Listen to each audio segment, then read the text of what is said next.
नवरात्रि के बीच में यदि मासिक धर्म आ जाए तो इन नियमों के साथ करें पूजा। अश्विन मास के शुक्ल पक्ष की प्रतिपदा तिथि के साथ शारदीय नवरात्र आरंभ हो रहे हैं और सभी लोग सच्चे श्रद्धा भाव से व्रत कर रहे हैं और विधि विधान से देवी की पूजा कर रहे हैं। लेकिन कई बार ऐसा होता है, नवरात्रि के व्रत में बीच में महिलाओं को मासिक धर्म आ जाता है और इस कारण देवी के पूजा पाठ में विघ्न पड़ता है। इस वजह से मन उदास हो जाता है। आज हम आपको बता रहे हैं कि नवरात्रि के बीच में यदि मासिक धर्म आ जाए तो किन नियमों के साथ आपको पूजा करनी चाहिए। मासिक धर्म में पूजा पाठ को लेकर बने हैं। नवरात्र में जो लोग व्रत करते हैं उन्हें साफ सफाई से जुड़े बहुत से नियमों का पालन करना पड़ता है, मगर कई बार कुछ ऐसा हो जाता है कि जिन पर हमारा नियंत्रण नहीं होता। नवरात्र के 9 दिनों के बीच में यदि महिलाओं को मासिक धर्म आ जाए तो कैसे पूजा की जाए, इसको लेकर शास्त्रों में कुछ खास नियम बताए गए हैं। आइए जानते हैं इन नियमों के बारे में। महिलाएं पड़ जाती हैं दुविधा में। नवरात्र के 9 दिन सबसे शुद्ध और पवित्रता वाले माने जाते हैं और शक्ति स्वरूप मां की आराधना के चलते यह पर्व महिलाओं के लिए सबसे अधिक महत्वपूर्ण है। महिलाओं के साथ सबसे अधिक संभावना होती है कि नवरात्र के बीच में उनका मासिक धर्म आ जाए। ऐसे में महिलाएं इस दुविधा में पड़ जाती हैं कि उन्हें पूजा करनी चाहिए कि नहीं। नवरात्र के पर्व में ज्यादातर घरों में घट स्थापना होती है और मां दुर्गा की आराधना की जाती है। इस व्रत को ज्यादातर महिलाएं ही करती हैं। भगवान के लिए भक्ति का भाव सर्वोपरि है।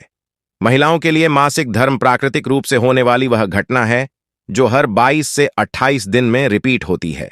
अगर आपको पहले से यह आशंका हो कि नवरात्र के बीच में यह समस्या आ सकती है तो आपको व्रत रखने की शुरुआत नहीं करनी चाहिए।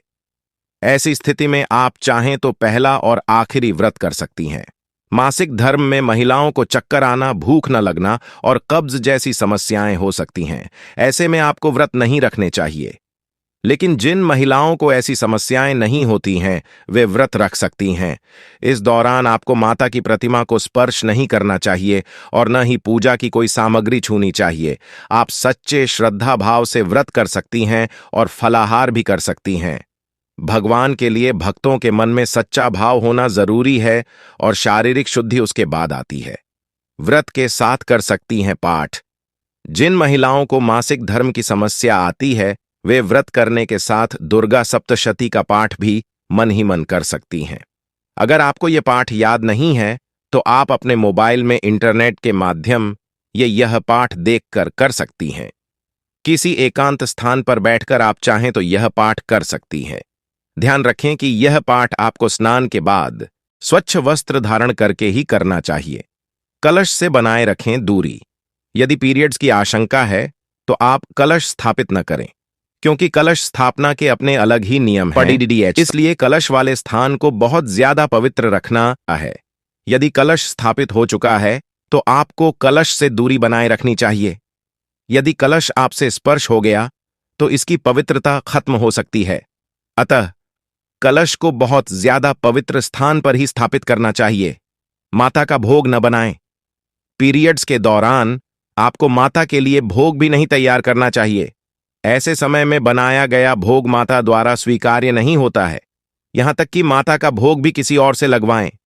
यदि आपने पहला व्रत रख लिया और आपको आखिर व्रत में पीरियड्स शुरू हो गए हैं, तब भी आपको आखिरी व्रत अवश्य रखना चाहिए और कुछ नियमों का पालन करना चाहिए, जैसे माता की तस्वीर का स्पर्श न करें और मंडी में प्रवेश से बचें।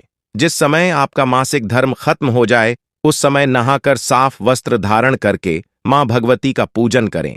यदि आप नियमित रूप से माता को लौंग का जोड़ा चढ़ाती हैं और पीरियड्स की वजह से ऐसा नहीं कर पाई हैं, तो पीरियड्स खत्म होने के बाद एक साथ लौंग के उतने जोड़े चढ़ा दें जितने दिन छूटे हैं। इस प्रकार से करें व्रत। अगर नवरात्र से पहले ही आपके मासिक धर्म की शुरुआत हो चुकी है तो आपको व्रत नहीं करने चाहिए। फिर भी यदि आप व्रत करने का संकल्प ले चुकी हैं तो पूजा स्वयं न करें। इसकी बजाय घर के किसी अन्य व्यक्ति से पूजा करवा सकती हैं। दुर्गा सप्तशती का पाठ करने और सुनने से आपको व्रत का पूर्ण फल प्राप्त होता है। मानसिक जप और मानसिक ध्यान जरूर करें। जिन महिलाओं को नवरात्र के बीच में मासिक धर्म आ जाए उन्हें निराश होने की जरूरत नहीं है। इस दौरान उनके लिए जरूरी है कि वे मां दुर्गा का मानसिक जप और मानसिक रूप से ध्यान करें। ऐसा करने से आपको पूजा का पूरा फल मिलेगा और मां भगवती आपकी सभी मनोकामनाएं पूर्ण करेंगी। आखिरी व्रत तक आ जाए मासिक धर्म तो। अगर आपने पहला व्रत कर लिया है और आपको आखिरी व्रत तक मासिक धर्म की शिकायत हो जाए, तो भी आपको आखिरी व्रत करना चाहिए और कुछ नियमों का पालन जरूर करना चाहिए। नवरात्रि में जिस समय आपका मासिक धर्म खत्म हो जाए, उस समय नहाकर साफ वस्त्र धारण करके मां भगवती का पूजन करें। मासिक धर्म एक आम प्रक्रिया है, इससे बचा नहीं जा सकता है, लेकिन यहां बताए गए नियमों का पालन करके आप पीरियड्स के दौरान भी मां का पूजन श्रद्धा भाव से कर सकती हैं। अगर आपको यह वीडियो अच्छा लगा हो तो इसे शेयर जरूर करें व वीडियो को लाइक एवं चैनल को सब्सक्राइब करना ना भूलें।